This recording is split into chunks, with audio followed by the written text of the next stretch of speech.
வணக்கம். இது சமூக மீடியாவின் உலக செய்தி அறிக்கை. முதலில் தலைப்புச் செய்திகள். நவீன உலகம் இணையம் மற்றும் டிஜிட்டல் சாதனங்களின் பயன்பாட்டால் அடைந்துள்ள வசதிகள் அளப்பரியவை.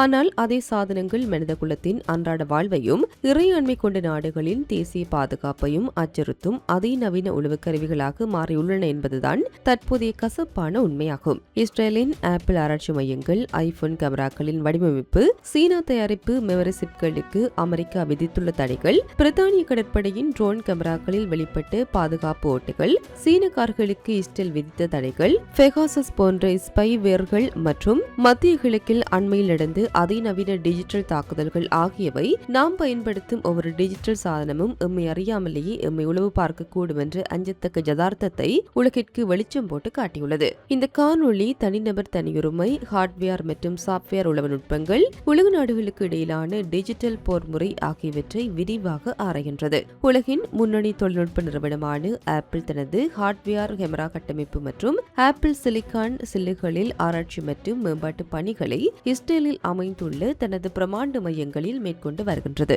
ஹைபா நகருக்கு அருகில் உள்ள கெர்ஸ்லியா மற்றும் வரலாற்று சிறப்புமிக்க ஜெருசலேம் ஆகிய நகரங்களில் ஆப்பிள் நிறுவனத்தின் முக்கிய ஆராய்ச்சி மையங்கள் செயல்பட்டு வருகின்றன. உலகளவில் விற்பனை செய்யப்படும் ஐபோன்கள் சீனா, இந்தியா, வியட்நாம், பிரேசில் போன்ற நாடுகளில் அசெம்பிள் செய்யப்பட்டாலும் அதற்கான அதிநவீன கேமரா அமைப்புகளின் கஸ்டம் ஹார்ட்வேர் வடிவமைப்பு மற்றும் சாப்ட்வேர் அல்காரிதம்கள் இஸ்ரேலில் உள்ள ஆராய்ச்சி மையங்களிலேயே முதன்மையாக வடிவமைக்கப்படுகின்றது. உலகின் பயன்பாட்டில் உள்ள ஐபோன்களின் கேமராக்கள் இஸ்ரேலிய தொழில்நுட்பத்தின் அடிப்படையில் வடிவமைக்கப்படுகின்றன என்றால், தொலை தூரத்திலிருந்து அந்த கேமராக்கள் இயக்கி உலகத்தை இஸ்ரேலால் உளவு பார்க்க முடியுமா? இந்த கேள்வி ஒரு தனிநபரின் வெறும் சந்தேகம் மட்டுமல்ல, இன்றைய பூகோள அரசியல் மற்றும் இணைய பாதுகாப்பு வல்லுநர்கள் தீவிரமாக விவாதிக்கும் முதன்மையான தலைப்பாகும். ஒரு சாதனத்தின் மென்பொருளை மட்டும் பாதுகாப்பது போதாது, அதன் வன்பொருளிலேயே உளவு அமைப்புகள் அல்லது பின்வாசல் ஆபத்துக்கள் மறைத்து வைக்கப்படும் போது எந்த ஒரு பாதுகாப்பான அமைப்பும் செயலிழந்துவிடும். தயாரிப்பு நிலையிலேயே சிப் அல்லது கேமரா கட்டுப்பாட்டு பலகையில்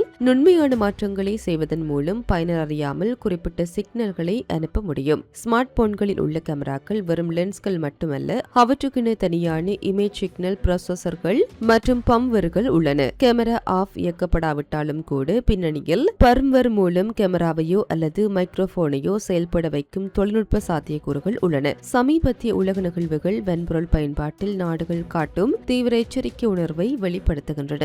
அமெரிக்க வர்த்தகத்துறை ஆப்பிள் நிறுவனம் தனது ஐபோன்களில் சீன நிறுவனங்களான CXMT மற்றும் YMTC ஆகியவற்றின் மெமரி சிப்புகளை பயன்படுத்துவதை தவிர்க்க வேண்டும் என்று அறிவுறுத்தியுள்ளது. இந்த நிறுவனங்கள் சீன ராணுவத்துடன் தொடர்புடையவை என கருதப்படுகின்றது. கோடிக்கணக்கான குடிமக்களின் பாக்கெட்டுகளில் இருக்கும் போன்களில் உள்ள மெமரி சிப்கள் வழியாக ரகசிய தகவல்கள் திருடப்பட்டால் அது நாட்டின் தேசிய பாதுகாப்பிற்கே ஆபத்தாக முடியும். பிரித்தானிய கடற்படையின் சிறப்பு பிரிவான ஸ்பெஷல் போர்ட் சர்வீஸ் ஆளில்லா கடல் ட்ரோன்களை கொண்டு ஹேதரிஸ்காட் என்ற கடற்படை பிரிவை அமைத்தது.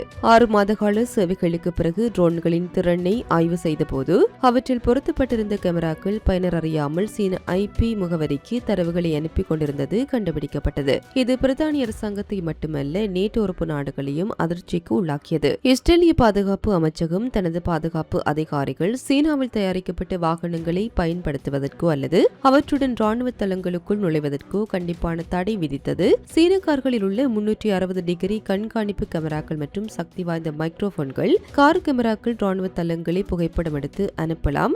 காருக்குள் அதிகாரிகள் பேசும் ரகசியங்களை மைக்ரோபோன்கள் ஒளிப்பதிவு செய்து எதிரி நாடுகளுக்கு அனுப்பி வைக்கலாம் என்ற அச்சமே இதன் பின்னணியாகும். மென்பொருள் வடிவில் ஸ்மார்ட் போன்களை கட்டுப்படுத்தும் பேராபத்திற்கு மிக சிறந்த உதாரணம் பெகாஸ் ஸ்பைவேர் ஆகும். இஸ்ரேலின் NSO குரூப் நிறுவனத்தால் உருவாக்கப்பட்ட இந்த மென்பொருள் உலக அளவில் பெரும் அதிர்வலைகளை ஏற்படுத்தியது. 2020 ஜூன் முதல் 2021 ஜூன் வரையிலான காலப்பகுதியில் பஹ்ரைனை சேர்ந்த 9 முன்னணி மனித உரிமை செயற்பாட்டாளர்களின் ஐபோன்கள் கெக் செய்யப்பட்டன. கனடாவின் டொராண்டோ பல்கலைக்கழகத்தை சேர்ந்த சிட்டிசன் லேப் நடத்திய ஆய்வில் பெகாசஸ் ஸ்பைவேர் மூலம் அவர்களின் போன்கள் கண்காணிக்கப்பட்டது உறுதியானது. முன்பெல்லாம் சந்தேகத்திற்கு விருப்பத்திற்குரிய இணைப்புகளை கிளிக் செய்தால் மட்டுமே கேக்கிங் நடக்கும்.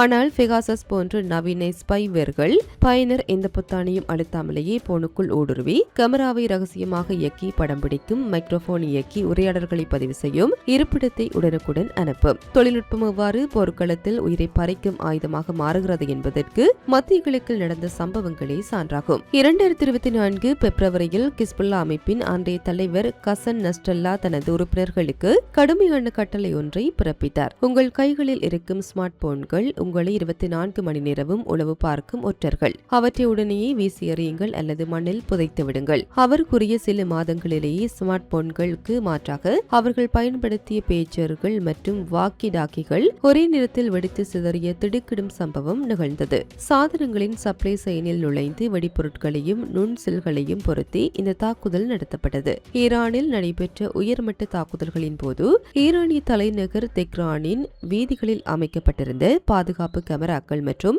உயர் அதிகாரிகளின் ஸ்மார்ட் போன்கள் ஹேக் செய்யப்பட்டு அவற்றிலிருந்து பெறப்பட்ட துல்லியமான இருப்பிட தரவுகளின் அடிப்படையிலேயே இலக்குகள் துல்லியமாக தடுக்கப்பட்டதாக தகவல்கள் தெரிவிக்கின்றன. நமது கைகளில் இருக்கும் ஸ்மார்ட் போன் வெறும் தொடர்பாடல் சாதனம் மட்டுமல்ல, அது நம்மை சுற்றியுள்ள உலகை கண்காணிக்கும் ஒரு கண்ணாகவும் நமது உரையாடல்களை கேட்கும் ஒரு காதாகவும் மாறியுள்ளது. நாடுகள் தங்களின் தேசிய பாதுகாப்பிற்காக அந்நிய நாட்டின் சாதனங்களை தடை செய்வதும் எதிரிகளின் தொழில்நுட்ப உள்கட்டமைப்புகளை ஹேக் செய்வதும் தீவிரம் அடைந்துள்ள இந்த காலகட்டத்தில் தனிநபர்களாகி நாமும் டிஜிட்டல் விழிப்புணர்வுடன் இருப்பது காலத்தின் கட்டாயமாகும். நமது ரகசியங்கள் நமது கைகளில் உள்ள சாதனங்கள் மூலமே கசியக்கூடும் என்பதை உணர்ந்து செயல்படுவதே இன்றைய டிஜிட்டல் யுகத்தின் பாதுகாப்பிற்கு வலுக்கோலும்.